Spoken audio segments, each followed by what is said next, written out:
Good day, ladies and gentlemen, and welcome to the show on this Monday, December the 19th, 2022. Well, 2022 is getting almost done. Ready for another year, 2023. I don't know what's holding. What's in hold for us in 2023. I almost can't imagine it's just late into the next century. Boy, the 1900s were great compared to the 20th century. 21st century, I should say. 20th century is so much better. Anyway, I'm not impressed with this century. A lot of reasons why. One of the biggest reasons why is how quickly we've moved into computer technology without putting any redundant systems in place to protect us from failure of this technology. It's one of the biggest things out there. We cannot survive now without the internet and without our power grid, where we could actually thrive without it before because we never really had it. Or even when we did have it, it's come so fast. Too fast. And we put too much reliance in all this. We've adjusted ourselves to even having all of our monetary system function through an electronic system. Too fast. It's too prone to failure. Just a simple example of this is how you can be out someplace and you can be really needing your credit card or your debit card.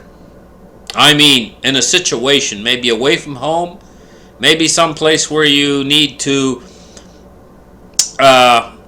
you really need the money or whatever to function. And you go in and the card decides it's not going to work.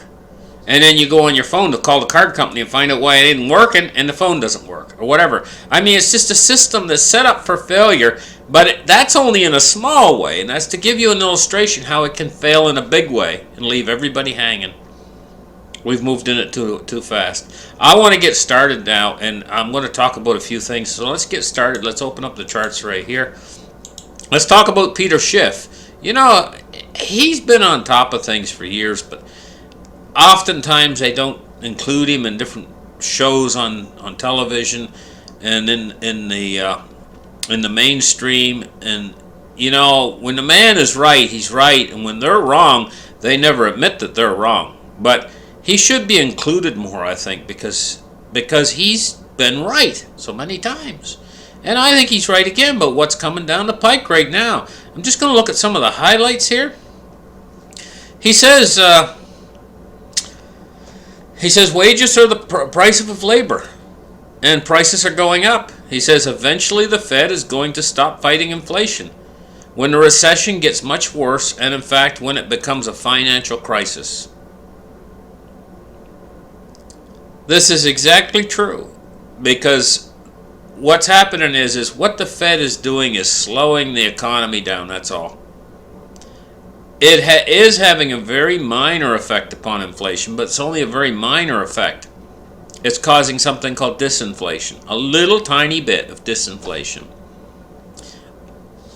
That little tiny effect it's having, which is minuscule compared to how the real effect it's having is to slow down the economy.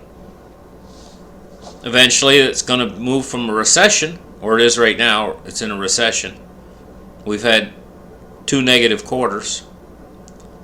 It's going to move into a depression.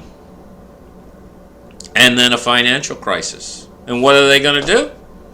They're going to have to stop fighting inflation at that point. They're going to have to do whatever it takes. Just like Mario Draghi said, whatever it takes,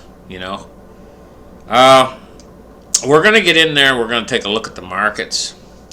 I noticed this. Dramatic camera footage captured the Royal Thai Navy. They've lost a warship in tempestuous seas, or however you want to put it, a tempest. I guess they've lost a warship. It sank. It says a 252-foot long corvette, the HTMS Sukhothai. Maybe I pronounced it right. I don't know. because it's very hard to pronounce. Anyway, mechanical issues, severe weather, sunk.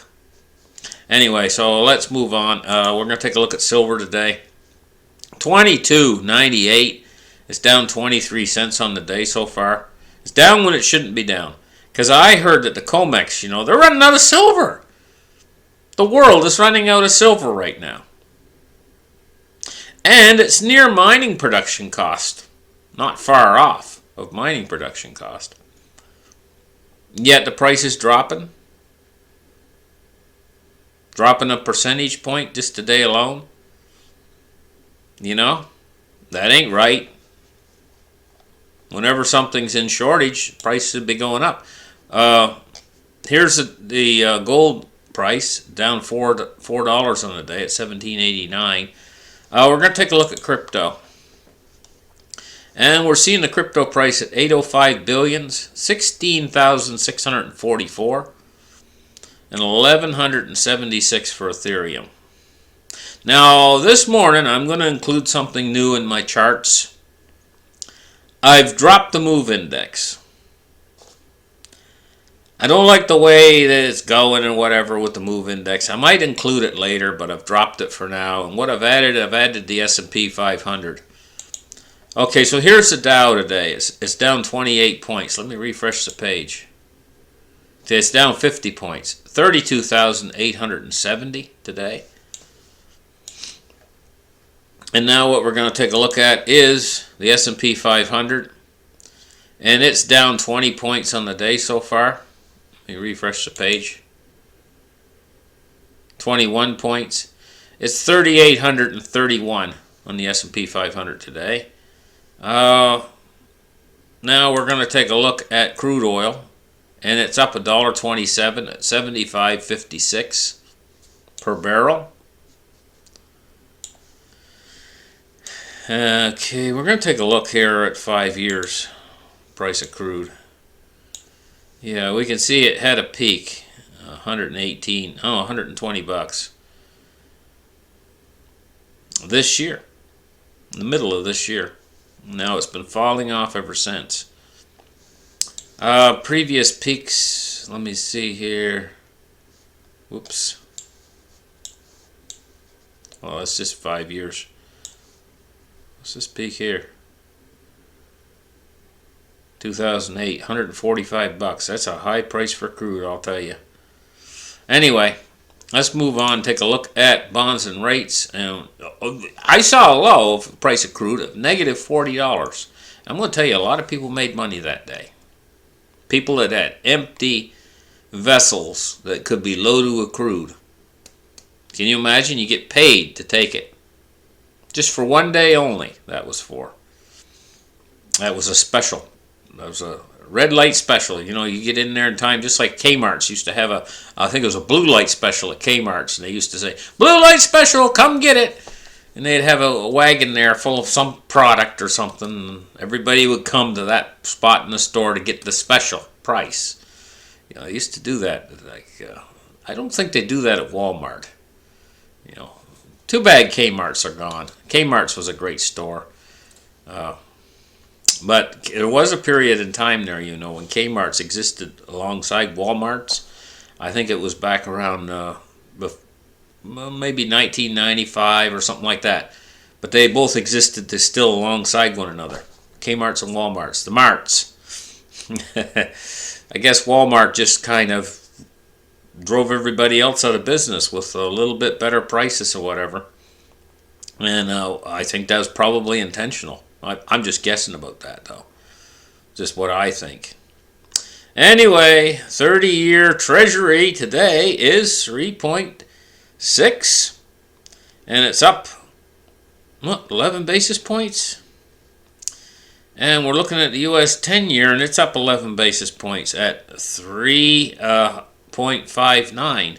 We still have a rather large inversion here. This is not as big as it was a few days ago. 4.69 on the U.S. 6-month. We look at that over 30 years. 30 years, 3.6.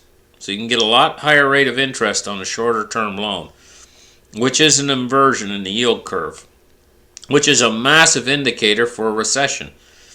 Well, in this case, we're in a recession, so a massive indicator for something worse that's coming. Anyway, let's take a look at the dollar index at 104.52 today. And the dollar is basically going sideways. Thank you guys for listening to my show. Like and subscribe. We'll catch you guys in the next episode. Bye. Have a great day. Bye-bye.